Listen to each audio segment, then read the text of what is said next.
2. Meet Dave of Delusions of Grandeur, actor, producer, and director of films like Tales of the Forgotten.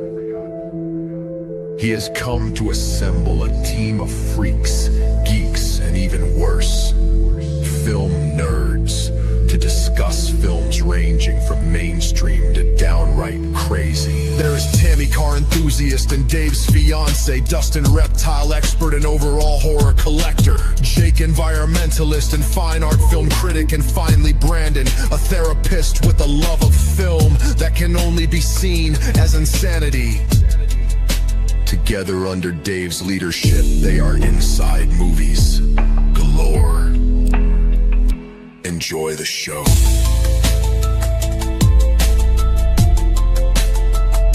Enjoy the show.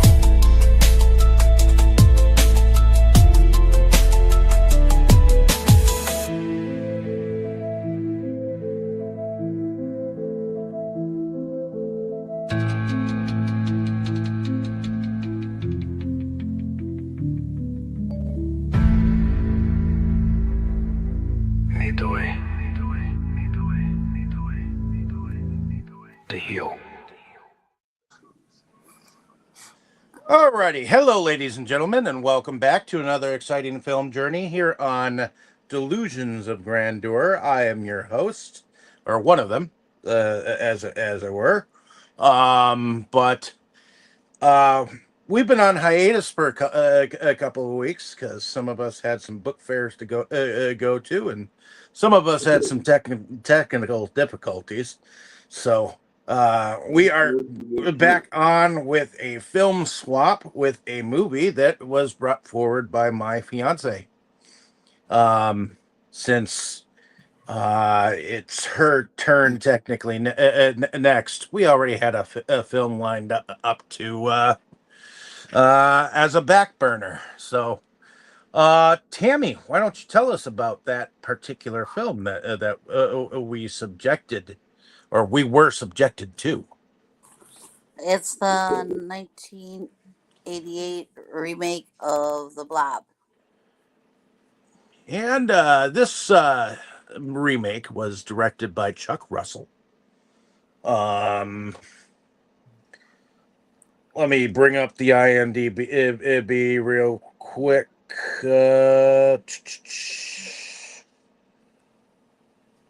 Oh, not that. Go up here. Here we go. And this is what IMDb says about the film. A deadly entity from space crash lands near a small town and begins consuming everyone in its path. Panic ensues as shady government scientists try to contain the horrific creature. So, the film is directed by Chuck Russell, which Chuck Russell, let's see what he's done before. Okay. He directed later on The Scorpion King. But he's known for, before this, Nightmare on Elm Street 3 with the Dream Warriors. He's also the director of The Mask. So, and he, I guess, has been and he directed the music video for Cuban Pete for Jim Carrey, and Eraser, Bless the Child. But yeah.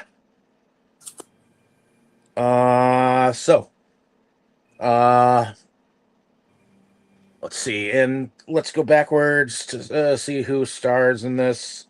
We've got Kevin Dillon, who plays Brian Flagg. We got Shawnee Smith, who plays Meg Penny. We've got Donovan Leach Jr., who plays Paul Tyler. We've got Jeffrey DeMoon, which I've seen him in many different Stephen King adaptations, including Storm of the Century. And I remember him being in the movie The Mist, which we covered on here at one point in time. Yeah. Uh, Candy Clark, Joe Seneca, Del Close. Paul McCrane, who played the deputy police sergeant. He played on ER, but I remember him having no mustache and no hair. So, um, definitely some alumni in here. But in any case, let's let's bring it over to Tammy here, and she can bring us into first impressions. Okay, let's see. Um, Boris, you want to go first? Have you seen this before? And what was your first impression? I haven't watched it before. This was my first time, and I have to say the impressions were very good. I know some people who unconditionally prefer originals over remakes may disagree with me, but I personally liked this movie much better than the original. First, because it was a lot more action packed, a lot more scenes with the actual blob and people's encounters with it, and not just stupid squabble about the authorities not believing the truth and crap like that. Uh, I also liked the fact that the blob actually looked a little more monstrous and not like something edible like he did in the original. And yeah, there were many more good spun outs and better developed characters. And yeah, I definitely liked this version much better than the original. Okay, is that it? Oh, I think so. Okay, how about you, David? Well, even though I have an affinity for the classics and I have respect for the original, I feel like this one definitely built on the original story and added to it. And the '80s was definitely an interesting time for like body horror, you know, that type of thing. So to me, this was heavy into that body horror type of um and there's another film that came out around this time that kind of reminds me a little bit of it. It's a film called The Stuff. Ah, we did that one, yeah. Yes, we did. So, except that one, the stuff like eats you from the inside out, where this one just kind of rolls with the hay and just eats everything in its path. But so Yeah. did the original Blob, you know. But it's just they had to do a lot with camera angles, whereas this time around, the sludge kind of looked like the Ghostbusters goo in Ghostbusters 2, you know, at first. And then it kind of like made a cranial baby, you know, that kind of looked like a large version of Silly Putty. So I don't know if you know what Silly Putty is. It's this like uh, it's this putty that you can roll around in your hand and you can make it into any kind of a shape or object, and you could technically make it crawl up the crawl down the wall or some shit. And if you ah, held it up towards the like a light or a lamp, you could make it glow in the dark. That's what Silly Putty was. I Um, think I understand. but in any case, I get a kick this one. They used some of the same concepts, like the freezing, but the biggest thing is they involve scientists. They make the bad boy the main character, and some of the locations have changed, and some of the reasons they used in the original, like Steve McQueen, he actually was friends with the main doctor in town, whereas this was just any random hospital who didn't really give a shit and acted like, who the hell are you coming to my hospital, and here's some forms, instead of actually giving a shit Right, about their patients. especially since the patient wasn't like what they would consider a fine, upstanding, person. He looked homeless and everything. Well, the So dude was they dying, and they didn't even even look at him or anything. So, right but because that nurse right away. Well, does he have Blue Cross Blue Shield? Does he have this? Does he have that? If it was somebody that would have come in like a nice suit or whatever, they would have taken him back there in an instant, not cared about the forms at the moment. Yeah. So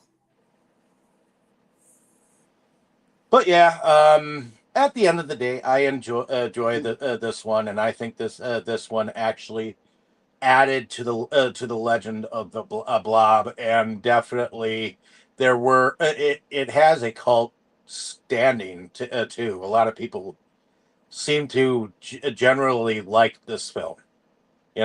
Now, not sh- Yes. not sure how people felt then, but I know that the practical effects in this were amazing.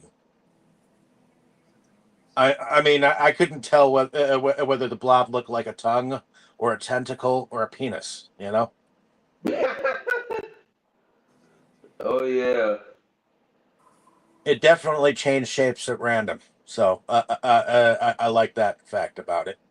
And you could still see people's heads moving inside the glaze part.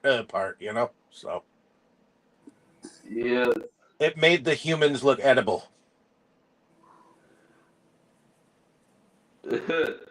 okay.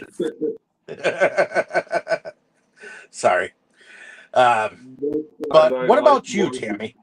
What did you think about this particular film? Did you like it better or worse or? Um. Well, I know I've seen it before. It's just been a long time. I can't say I really liked it better or worse because both films bring their own uniqueness you know, to it. You got to keep in mind how old the original is and what they had to work with, and then how things Yes. have changed for this one. You know, definitely that they since they had probably more to work with, they probably had a bigger budget too.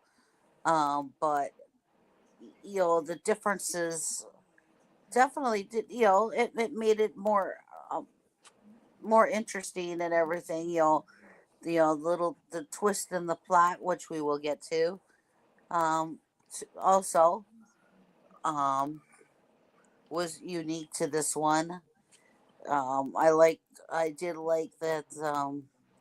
You, you know, um, the blob was more mobile and it was, uh, it grew in size very quickly and, all, like you said, it was more Intensely versatile. graphic and body horror.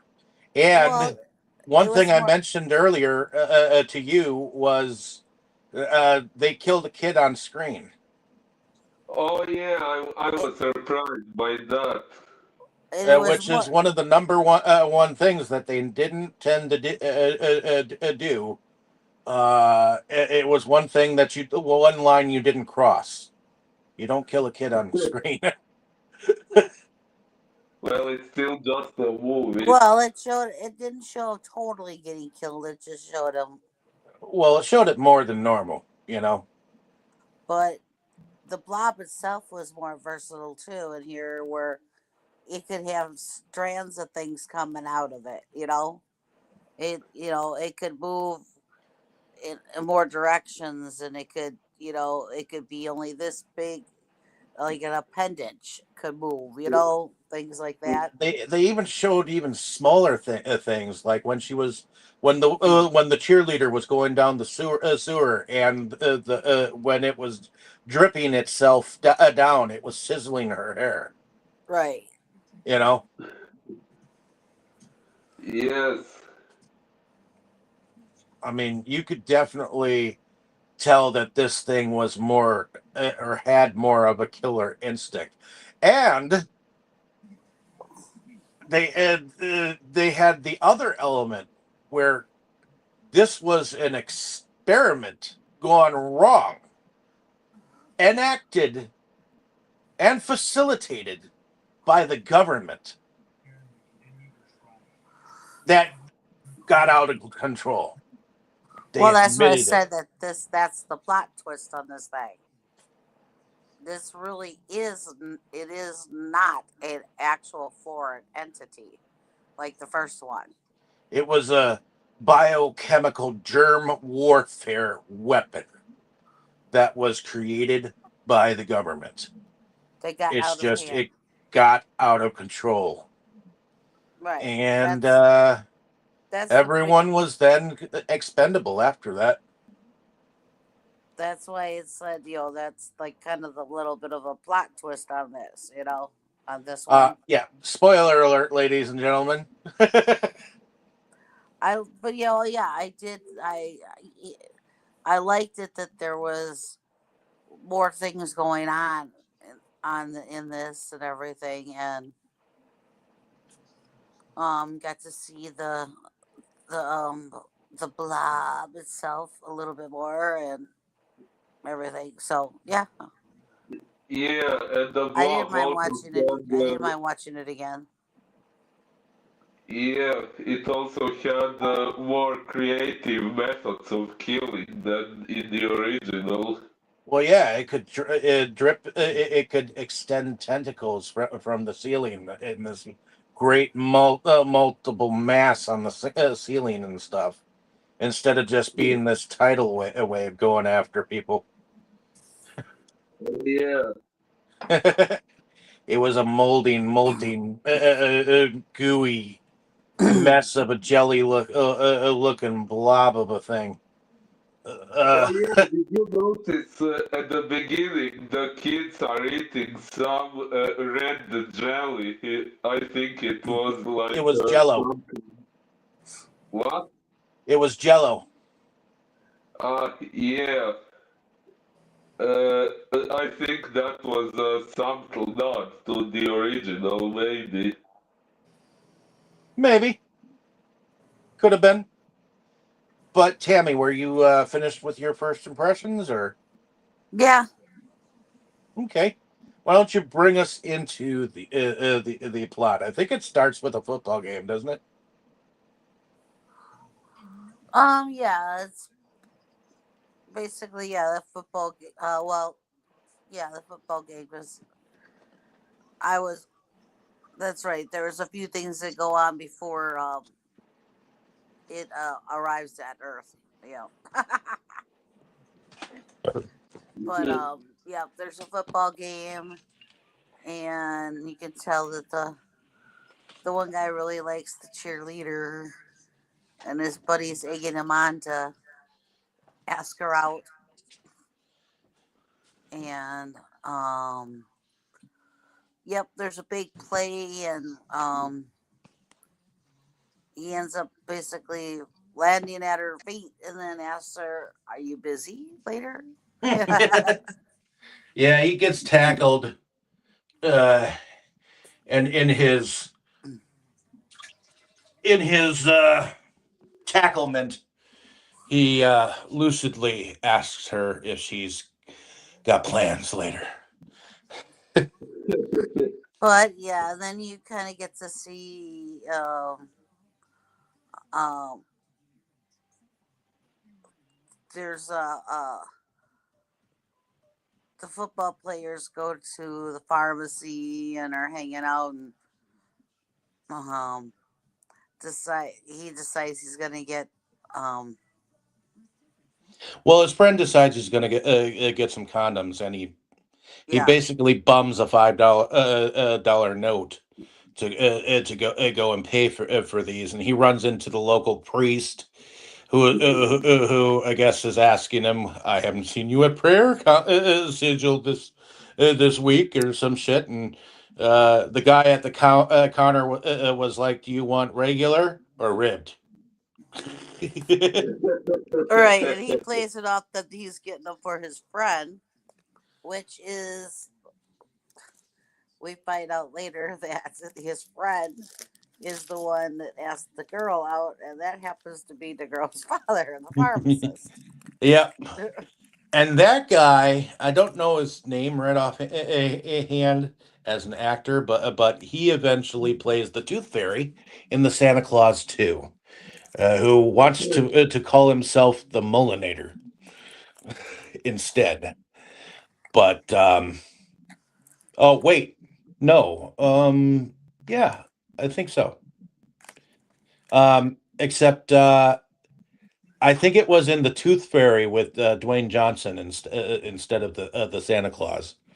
So, but he wants to be called the Mullinator in that movie, and I think that's kind of hilarious to remember about him. But he's younger in here. Okay, so while this is all going on, you got two young boys sitting at the table, and they're gonna go. They've set up this perfect little thing, except for one kind of spills the beans that they're gonna go bowling and then they're gonna go to the movies. But the one that spills the beans about the movie, and that's not the one that says something is not the son, it's the other one, and mom right away is, no, you're not gonna go see that. Yeah, I believe they call it the Garden Tool Massacre. And the way they describe it with a dude going around killing people in a hockey mask, you can almost kind of tell that they are kind of spoofing Friday the 13th. Wait, spoofing? I thought that was what they were watching at the cinema. I thought it was a clip from the real movie, or not? No, not that I know of. They had actually created that clip uh specifically for the movie, if I remember correctly. It was not a clip from the actual Friday the 13th movie. Oh, But I believe that they were spoofing, which means that they were basically um, reenacting like a possible moment from a Friday the 13th movie, you know? So, yeah. to not get in trouble, basically, because you don't want to get in trouble actually doing the movie aside, because you don't want to advertise. You don't want to. At this point in time, movies are heavily not supposed to advertise for other things in movies for free. You know, I think there were some laws that were set down at one point in time that you cannot that you actually have to pay uh, people to actually advertise in your film or some shit like that. So, but in any case, back to you, Tammy. Yep. So anyways, while we see all this going on, there's um during the football game, there's a, I guess, a, I don't know, a bad boy, outcast, whatever you want to call him. He's messing around on his motorcycle, and he wants to. He decides he's going to try and do this jump, and he goes to make the jump, and then the motorcycle is not up to par, and he kind of wipes out. Yeah, his and he's and he sees I believe the guy is homeless, or he just basically lives in the woods. You know, he's basically a grifter. yeah, him and his dog. They see him, and the guy's laughing, and so we see the kid. You know, the guy go. He gets back into town so that he can try and get some tools to fix the bike. Meanwhile, the grifter is him and his dog are just hanging out, and he's crushing cans, and all of a sudden he sees this thing in the sky that looks like a meteor come and land. Of So course, he goes and investigates. yep, And like before, curiosity killed the cat. yep, he's got to poke at it, got to look at it and everything, and well, now we've got the goo on the move. Oh yeah. Oh, Yep. it's also interesting that it uh, didn't we have more than one blob in the story. Like there was one on the old man, while at the same time there was one in the woods who Nope, attacked it was the him. same one. Ah, There was not more than one. It was the same because it ended up leaving the old man half eaten at the hospital and went through the woods. And then it went on its way into town, so to speak. Yeah, he kind of made like a circle. You know, it started with the old man, and ended up in town, Well, and first then it off, and then it went it and went then it to went, and ate dudes. Well, it ate the cheerleader's date. well, no. Okay, it started off with on the old man's hand. Then it got, so that's how it got into town. When it got into town, it ate the old man and the quarterback. Okay, And then it then went after the quarterback's friend and his date. wait, right. So it ended up back kind of like in the woods because they were parked, and because where they were parked, they could see the hospital where the old man and the quarterback died. Yep. And then They were. then it started to come. Then it came back into town. Yep. So yeah.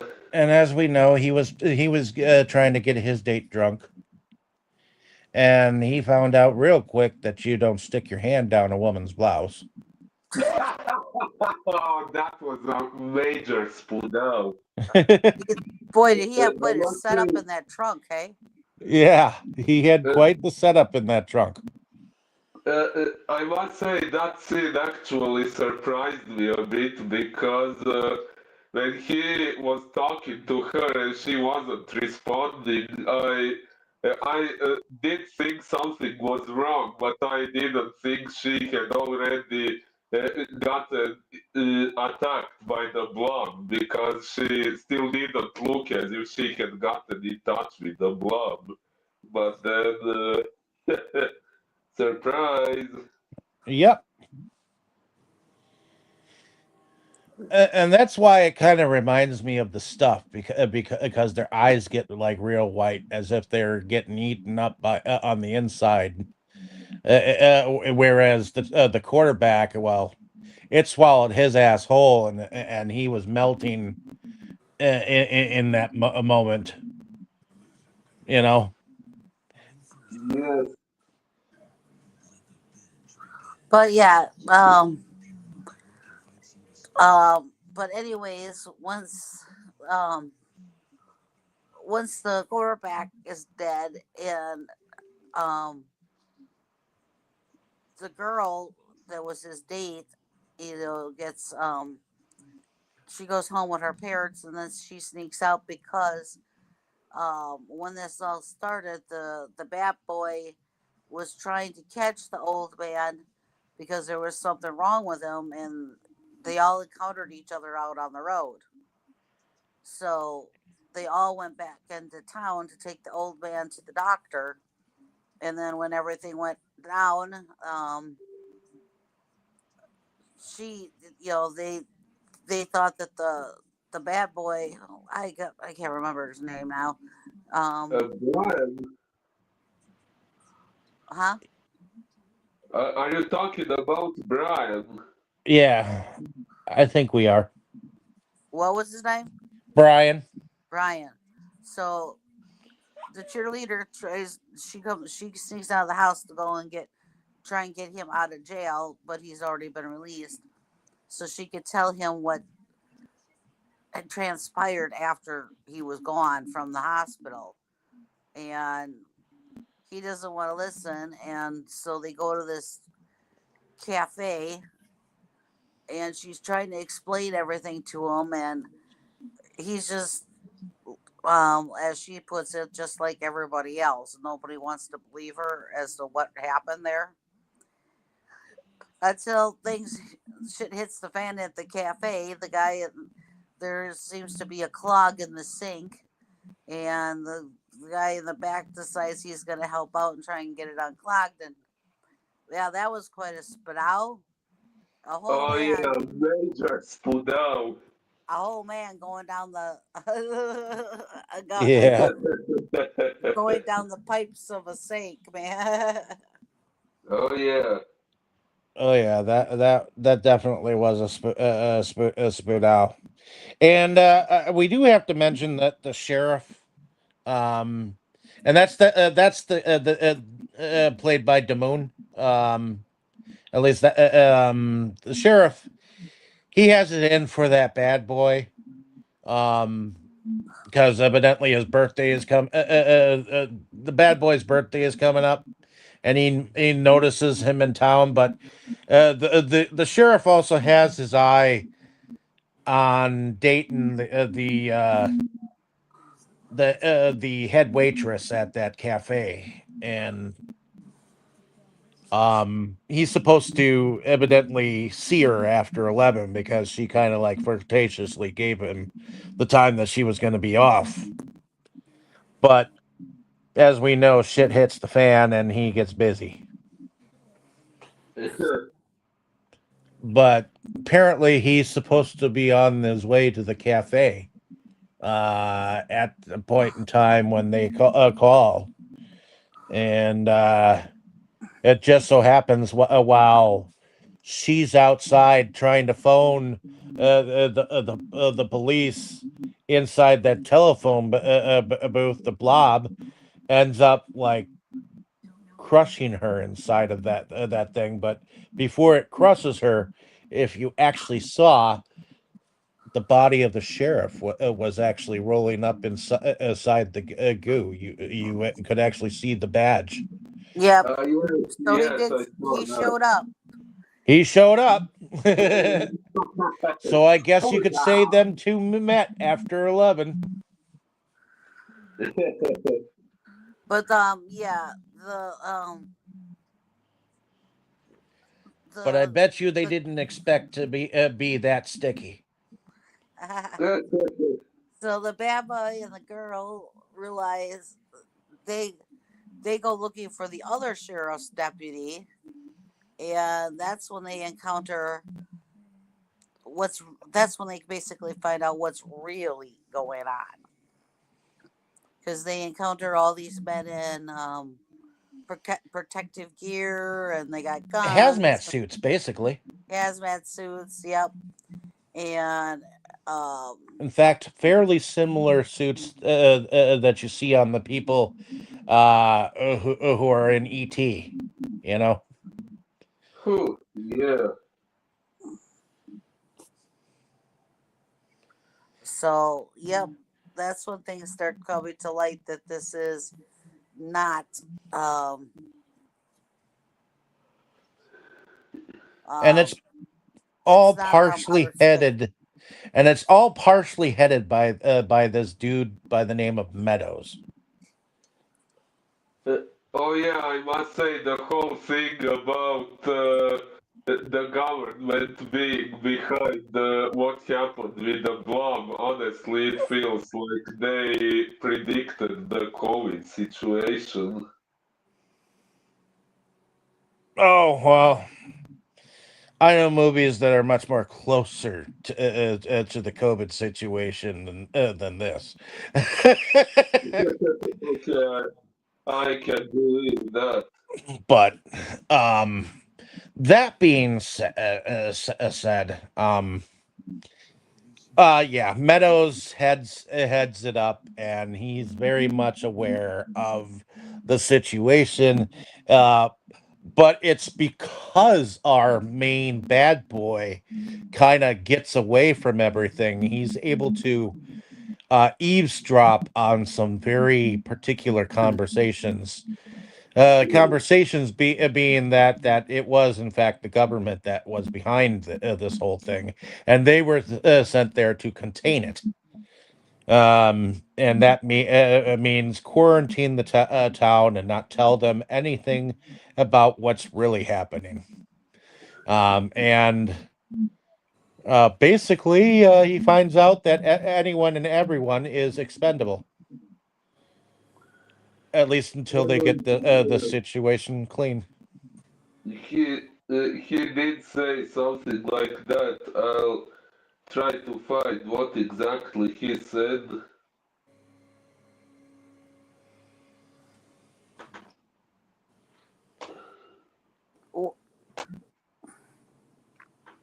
Uh, who? Well, in any case, Tammy, did you want to bring us a little further while he figures that out?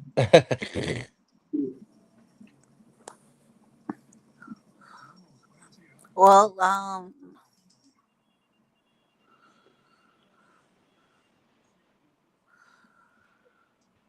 let's see where.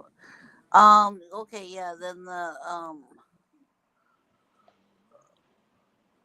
they try and catch Brian on his motorcycle, and he gets away from him. He actually gets to do that jump that he didn't get to do at the beginning. It makes Yeah. it. And in town, though, he's trying to get to town because they're quarantining the whole town. He's trying to get there to warn everybody that this is not what they think it is. Hmm. And while they're doing that, the two young boys are at the movie theater watching their scary movie, and similar to the first one, the blob comes through the um, the air duct and gets the projector guy, and And it proceeds. and before that happens, he calls some other dude that evidently is working there, and complains about the air conditioning. He's like, "Come on up and and check for yourself."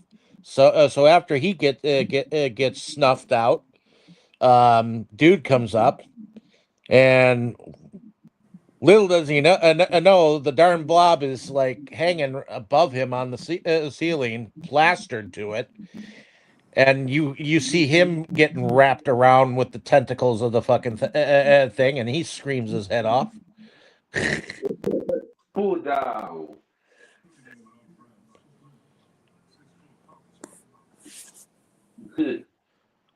And of course, all the while this is going on, the kids are in the theater watching the movie, and there's this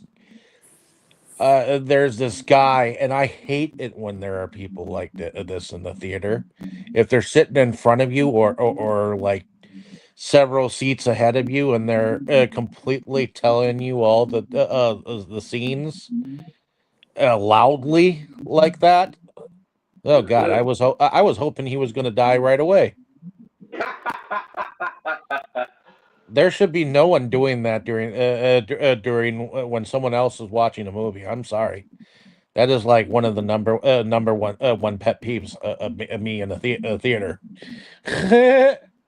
Yeah. I mean, that's almost as bad as when I was watching Jaws downtown at one of the Milwaukee festivals, and there was this guy like almost directly in front of me, and he was maniacally laughing throughout the entire movie. I could have grabbed a sledgehammer and like beat him to a fucking pulp if I wanted to, but I seriously was in my mind thinking that to myself. Self. I mean, that's so annoying. Okay, Other people are trying to watch the movie I can see the problem if someone is spoiling the movie, but what's so wrong with someone laughing? throughout the entire movie, so I can't hear a darn thing. Ah, okay, well, one funny anecdote. A while ago, when I was at the theater watching Terrifier 3 with my friends, the three of us were laughing like idiots at every killing scene, and I think some people around us weren't quite happy either. Yeah, Well, we did kind of look like a trio of degenerates laughing whenever someone gets killed on screen.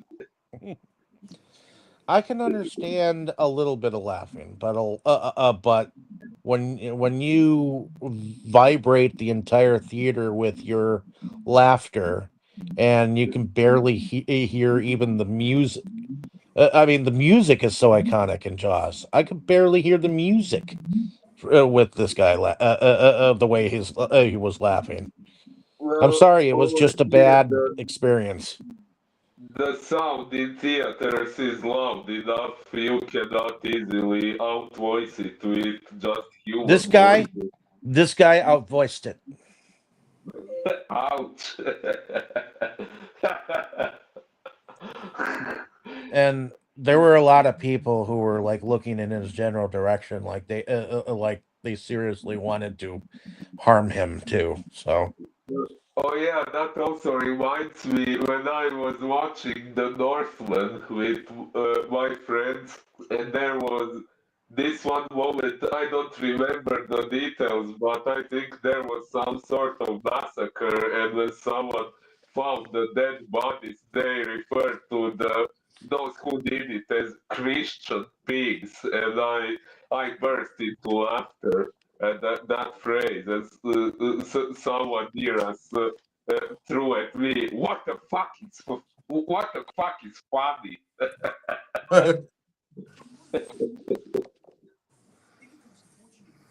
anyways, So Tammy, yes, bring us forward.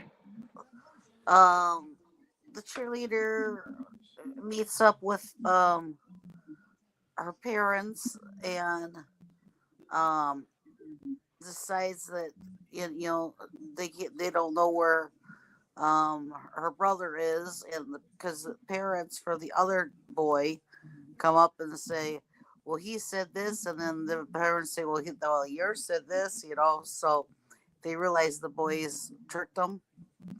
So they realize that they did go to that movie. So she goes to the theater to try and get to the boys, and it's just as she gets to the theater, that's when you see everybody running out, which is like the first one.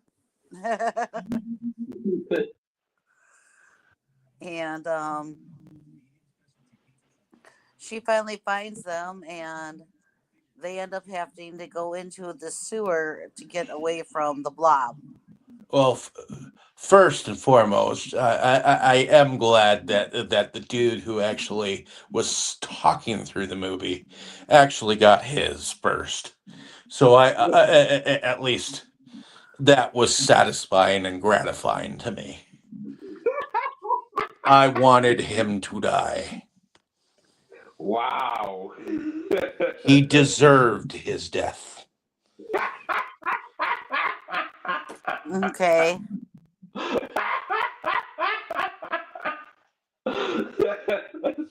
I'm sorry, but this is hilarious. Uh, I'm sorry. I just don't see why he would have in a horror movie. You kind of expect those kind of people to die. So Well, you kind of want them to die. That's the thing, you know. well, yeah. You They kind of in a horror movie, there's certain ones that you can sit here and go, I hope they're first. I hope they're first. Well, well, yeah. Technically, this is kind of a slasher movie. there were situations when horror movie characters did some objectively worse things than what this guy did, and I also wanted that character to die, and some people were judging me for that, and now you come with this.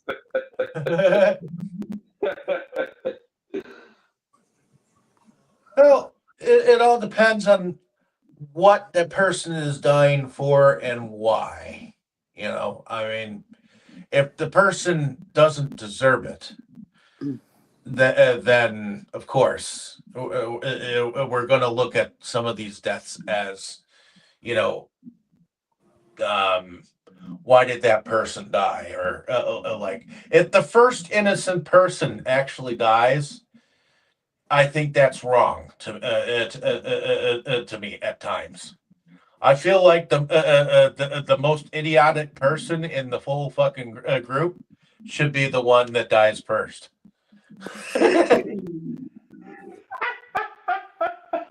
To be fair and honest, or at least tortured long enough to make it meaningful. What do you think, Tammy? In a horror movie, what kind of person do you want to die first? The biggest idiot. So Whoever is the most annoying, stupid person, you know. What if the group of main characters contained some weird guy who was like quiet most of the time, but then when he suddenly blurts something out, he says something outright bizarre, and sometimes slashes out at other people for some strange reasons. Would you think a character like that should die first? No, not necessarily. not necessarily. Interesting, because we used to have a guy like that in our group, and there was another joke that if we were in a horror movie, that he would probably die first.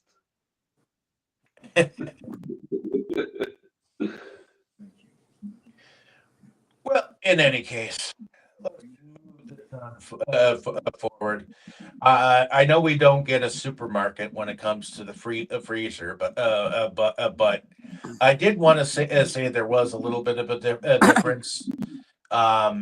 Nobody mentioned the freezer moment earlier, whereas in the original, it actually did. It wasn't until the cheerleader girl used the CO2 on the fucker when she was like, "Oh, cold actually does something to it." Nobody made mention that when it tried to get at them in the freezer that it backed away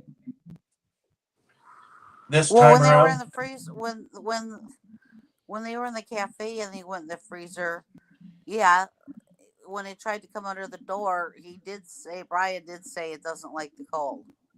Yeah, but later on, they didn't like revert back to that moment, at all, like they did in the first one. They didn't mention it at all. Well, Suddenly, she did, because she realized as soon as she used that fire extinguisher, and she started saying, "It's the cold, it's the cold, it can't stand the cold." You know.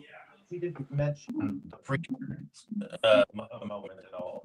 All she said because she realized what the cold was doing to it at the time, not because that it harkened back to that moment. Okay. That's what I'm saying, is that she didn't remember that moment. It was because of what it was doing at the time when the extinguisher is why he realized it, not because of that freezer moment. That's all. But in any case, moving on forward. Yes. Where exactly are we? Okay, so Question. I think Brian is still on the run, Yes. and they are traveling through the sewer system. And first there was a rat, and then there wasn't. Yeah. And they evidently this blob can move through water. Oh yeah, the first one couldn't, right? I don't think so. I don't remember the first one going through water at all. No, it moved through water, and they were running towards the pipes at the far side of the sewer system, and they were trying to get up. The one kid was pulled under, and then you actually saw him for a moment getting melted. And Oh, I yeah. thought this chick was fucking stupid for going after his ass. Act- I'm sorry, just a moment.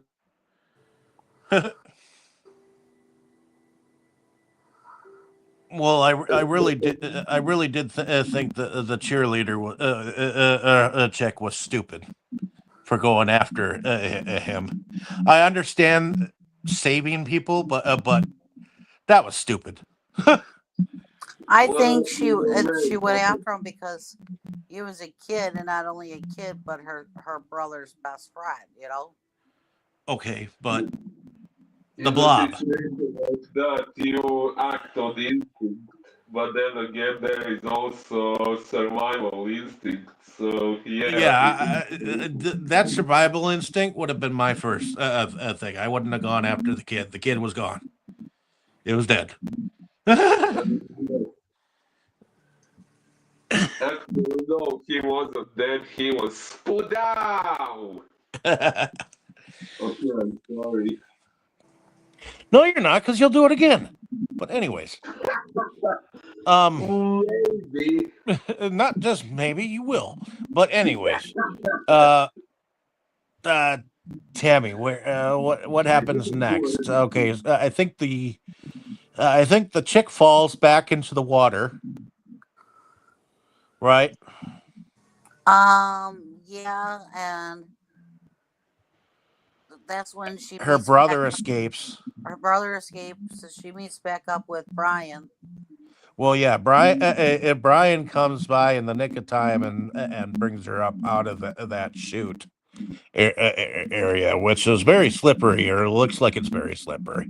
Yeah, he's trying to ride the motorcycle through it. Yes. Yeah, but in any case, he gets her up, and then what happens with him? Does he run into? Okay, he runs into some people. That's right. He runs into some of those scientist people in the sewers with her, Right. and When they get out, then everybody pulls their guns on each other because he ends up blowing the cover off of the thing because that Oh, the guy traps them down there. well, yeah, he basically traps them down there, and it just so happens the dude has like what is that rocket launcher or bazooka in oh his yeah. in his like pouch thing inside his hazmat suit. I was like, who the heck carries that kind of thing, you know? But Buddy did, and he was like, "Does this work?" Hey, Meadows! Oh, that was to me personally. That was the most badass put down in the whole movie. Listen to this. Oh And yeah. shoots the truck up, and they get up there, and he what is it? Brian pulls gets to a gun, picks it up. Meadows is trying to get those guys to shoot at them because he doesn't like that that Brian knows things. You know, now he overheard the reason behind everything, that it was their fault. So now, no matter what, in his mind, to his men, Meadows is going to make sure that Brian is just this infected kid, you know, and he needs to be taken out, shot, and killed, you know, Yes. because he is expendable, as he said, and none of them will actually shoot him. And it's at this point that the Blob actually grabs his ass. Oh, and the guy who plays the dude that I said he's from ER, except this guy actually has hair and mustache in this movie. He is like got everyone at a stand down where at first he's trying to get Brian to lower his weapon, and then he's trying to get them guys to lower their weapon. He's like, I don't want to hurt anyone. Put your weapons down, you know. But when the Blob grabs Meadows, he accidentally shoots the deputy, and uh, I love that he gets his. He's kind of like the main dude that like started this whole thing. Anyways, so he's the lead guy in the project that created this alien germ thing. You know that started in on this town. So the fact that he gets his is priceless, but and the fact that these guys try to kill it with like some of the best weapons, that's kind of a cool part too. You know, Yeah. they basically give it all the firepower that they got, and throw a bomb down there, and he's like, good riddance. But and then the whole ground shakes. They're like, what the hell? And Tammy, what did Brian say? You laughed at that moment.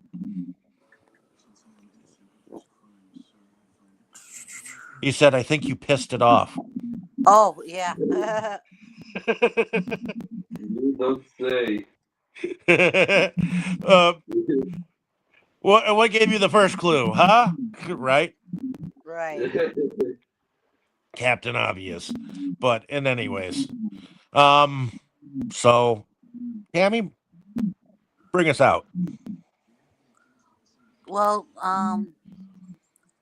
I think that's when they're trying to get everybody into was it a church or a municipal building or something? Because the thing is just going that the thing comes up through the sewer and it looks.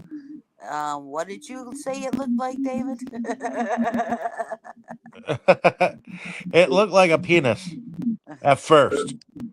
I'm sorry, what looks It like a it, it penis? it looked like a penis to me at first, and then it turned itself into a tentacle. You know, Ah, I mean, it looked like a phallus without balls. You know, nice. but some think it looks like a tongue. Some think it looks like a vein with tentacles or whatnot. It can be many different things. Silly putty or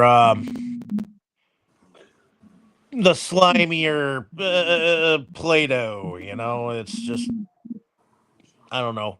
At one point in time, it looks like jelly. So, but you know, it's a gelatinous substance that burns acid on its way through town. So, but in any case, once they realize that they can use cold on it, what happens then?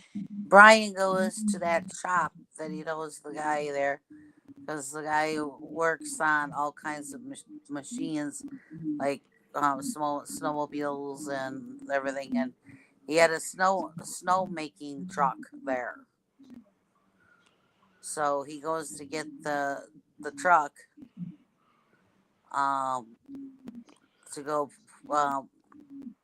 so he can go and put snow on the blob. Okay, and for the most part, it looks like it's working. But he ends up looking like he ram it into them and topsides the whole thing. And then the part where all the snow is coming from, like it comes off the truck, and he's sitting there still inside the seatbelt, hanging upside down and struggling to get out, while the Oh cheerleader. yeah. Truth be told, in that moment I thought he might actually get killed because there was the whole talk that he only cares about himself. So I thought it was going to be the classic cliche when a character who gets accused of being like that sacrifices themselves to save someone else. But I'm actually glad they didn't go that way. But yeah, the cheerleader chick, I believe her name is Meg. Yes. Meg, she of course runs from the building, and this is where I actually think she looked badass and sexy as all hell. Because she picks up a gun and basically is yelling at the thing and shooting at the blob to come over to her, and she gets on top of that one thing, and she basically shoots at it and sets a bomb to go off on top of the tank of cold or whatnot, and I guess it's enough to allow Brian to actually escape from the truck. But then, as she is attempting to get away from that vehicle, she gets caught in one of the lines there, and you almost don't think that she's gonna get away from it, but Brian ends up getting her off in time, and the Molinator decides to come and run. Sorry, I don't know his name, so I called him the Molinator. Um, decides to run towards and you see them all like kind of go to the ground, and you see all kinds of snow flurries and shit, and um it looks like they both survive, but I do want to mention that there was a priest in here, and I think we mentioned him before, but he gets kind of like a little bit doomsday biblical ish, but he ends up finding crystals. He reminds me a lot of a certain priest character from my novels. But anyways, he grabs up the crystals from this from the original doctor his office, if I remember correctly. He grabs a couple of crystals that were evidently left over from the creature, and he puts them in a jar or some shit. Yeah, and And he's keeping them. So they get a dump truck because that's kind of what this creature like turns into. It almost looks like it turns into these amethyst crystals, you know. Yes. And they get a dump truck and put it in the cooler somewhere, but evidently this these samples have turned back into whatever the blob was, and this priest is, it looks like he's in charge of a tent revival, and he's looking at this tiny blob inside of it, and he's talking to himself and shit. So it's almost like they were setting up a sequel, you know, yep. Well, that never happened. wait, it never happened. Why did I think there was a sequel? Well, there was a sequel to the Blob, But that was to the original one. yeah, but that was to the original one.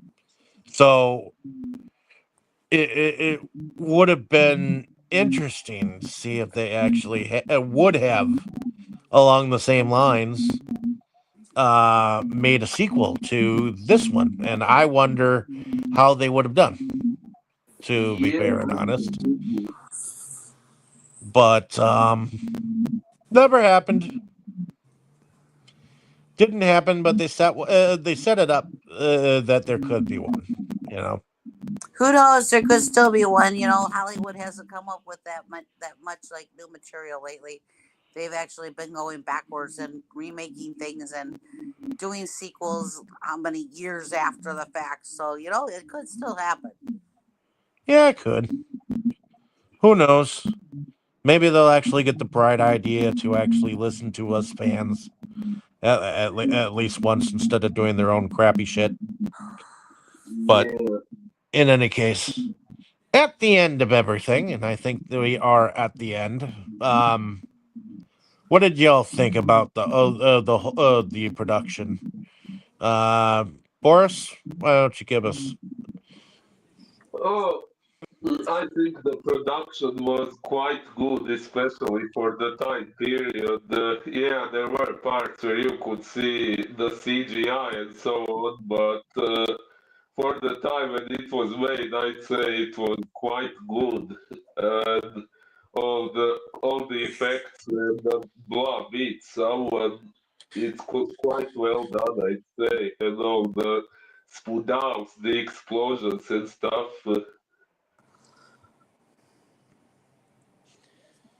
Yeah, I really think the production was quite good. Okay. What about you, Tammy? Yeah, I thought the production was really good too. You know, like um, there was some CGI, but I don't think it was overly done. So I think I think that made this one better. Those because there was some, so there was more movement and more to the blob this time. Yes. Well, yeah, and I like the fact that it was more gory. I like that. The fact that you could see um the the people still being eaten inside of this gelatinous thing. I mean, I think that this was almost near perfection as far as special effects goes. I mean, yeah, you could see some CGI going on, but I Well, think they definitely improved on the story and improved on the monster. I Do I also like this one better than the other one? I'm not sure. Go ahead. I You were only saying said something. you could notice the CGI. I didn't say that was a bad thing. You said it like it was a bad thing. Well, I didn't mean it that way.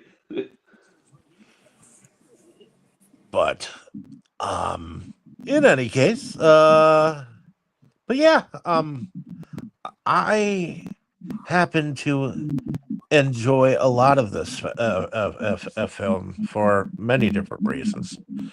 So, but let's go into um. Did anyone notice the music at all while it was there? Or Ooh, Not really. nothing particular is coming to my mind.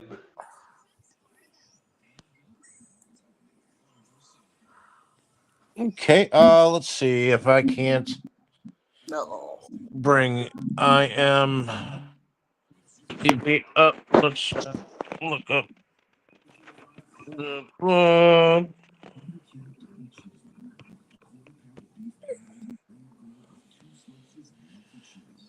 Let's see who did the actual music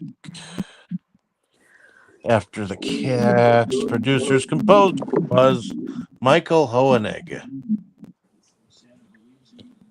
who also did 3 years before this the music for the Jewel of the Nile and then 9.5 weeks the year after, and then of course the Crossing Guard, the Indian Runner, Mermaids, Blood Oath, Revenge, Next of Kin. He was a score mixer. Ha! The Seventh Sign, which is on your same 4 film set that you have this on. He was a music score producer on. Okay. But he started out working with Roger Corman back in the day with Galaxy of Terror. Ah. So, but in any case, other than that, let's do favorite scenes and our favorite characters. Let's start with you, Tammy, this time around. I like Brian. Okay. Same. You like the bad boy? Yep. And why do you like Because the bad boy? well, because he is a bad boy, but I also like him because he is not as much as a bad boy as everybody makes him out to be. He really does care. He really does have a heart, you know. It seems like he's just had a rough life, you know, Yeah. but he's not as bad as everybody thinks he is, you know. And he shows it even right at the beginning.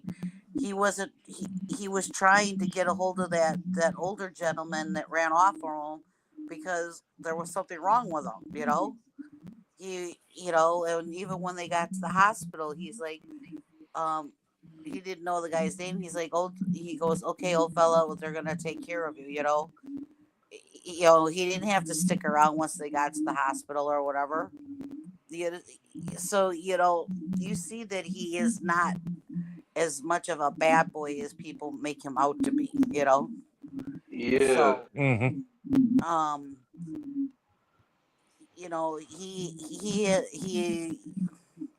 he's quite the main character in here.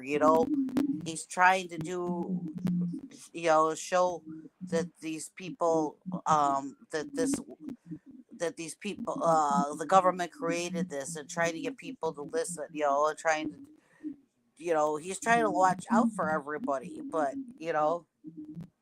so if he was such a bad boy, he would have just hightailed it out of town and said, "Screw all of you." Yes. So, um, I guess one of my favorite scenes is when he does, when he's, what's the dude's name? When he says he's yelling for him when they're in the sewer, and the guy's not Weaver. Oh, He's Meadows. Meadows. He's yelling for him, and he goes, "Well, here you go, Meadows." And sprow. Listen to this. Yeah, Yeah. sprow. I thought that was a good scene. That was cool. Um, Mhm. and um, I like what you said about the the cheerleader girl when she turns badass. Yeah, She's like, "Fight this." I thought that was pretty good. yeah, because there are moments where chicks and women in general uh turn out to and look like very sexy in whatever they do, and to me that was to have the primping cheerleader turn out to be like this badass with a gun on top of this tankoid thing. Well, she was trying to protect everybody. The Yep. not just her family, the whole damn town. I don't know why my brain flashed to a scene in Texas Chainsaw Massacre 2 where a chick took the chainsaw and did the whole Texas Chainsaw move with the chainsaw for a moment there. I don't know why, but when she took the gun up on top of that tank like that, for some reason my mind flashed to that for a moment. But in any case, I don't know why. Don't ask me. But a glint in my mind just reminded me of seeing that. But anyways, um, what about you, Boris? Favorite scene Uh, and our favorite characters. my favorite character is also Brian. Weg is close second. Brian, because I like the fact that he not only defies the authorities, but also that the authorities turned out to be assholes and he turns out to be a hero. I like that aspect of the movie.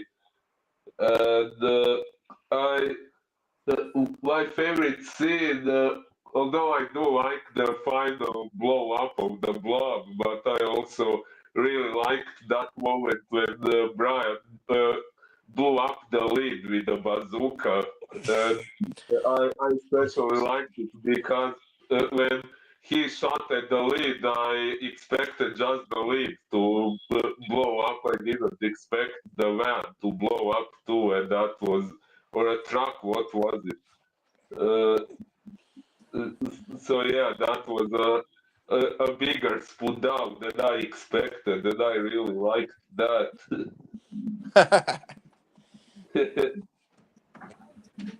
Oh Agreed. yeah. And my favorite characters, I think they were in between Meg and Brian. Because Meg had her moments too. But I also like the Blob. No offense. I enjoyed the Blob immensely in here. Because it fits on idiots. Well, it not just does that, but you get to see a lot of things inside of its gelatinous mass. You know, I mean, there were heads and all kinds of things that kept moving inside of that still being ingested, if you know what I mean. So I feel like the Blob is kind of an unsung character, at least in this one, because you you get to see what it does to its victims. You know, Oh yeah. but in any case, one of my I definitely do like the part where Brian shoots the sewer cap off with the bazooka. But for some reason, I enjoy that, even though the quarterback didn't entirely deserve to be eaten. For some reason, when she went in there and she grabbed onto his arm, and his arm came off, and it was still moving, and you could see him screaming for help. Just that whole scene there was fucking wicked, you know. Yeah, that was pretty cool. I do have to give a shout out to the half-eaten body of the old man, because that did look wicked too. Oh, right. I forgot that. And I do have to give a shout out to the whole kid was making his car partner or drunk, and then he tried to put his hand down in her blouse and got his comeuppance. I guess he got ribbed. Oh yeah. Well, he did choose the ribbed condoms. But in any case, moving on. Sorry, maybe I'm a little bit too corny, but in any case, hopefully you guys have enjoyed our discussion on this film. I had a blast. I'm sure won't be the first or the last time that we return to at least another one of these types of films. But I enjoyed this one. This one I'll remember. If you have not seen the film, go out and see it, but then come back here. Let us know down in the comments what you thought of the movie, what you thought of our discussion, and then I guess we're going to attempt to try to come back next week on Philippe's choice, because we're having some technical difficulties with distance, or I don't know what it is. Maybe it's the fucking holidays, but everybody has their day, and well, hell, girl. Hopefully, we'll see you next week. But no pun intended. But in any case, Everybody have a nice Thanksgiving. Yep, because Thanksgiving is coming up. I know that it isn't the original day that the settlers had their Thanksgiving on, but it is the national holiday that we seem to celebrate, and it just so happens to be falling on a Thursday this coming week. So It's everybody have a always on a turkey. Thursday, David. Oh yeah, it's always on a Thursday. Okay, but I know it's on Yeah, the 26th next year. So, but Dave, try not to get mistaken for a turkey. oh well, at least I won't be so stuffed.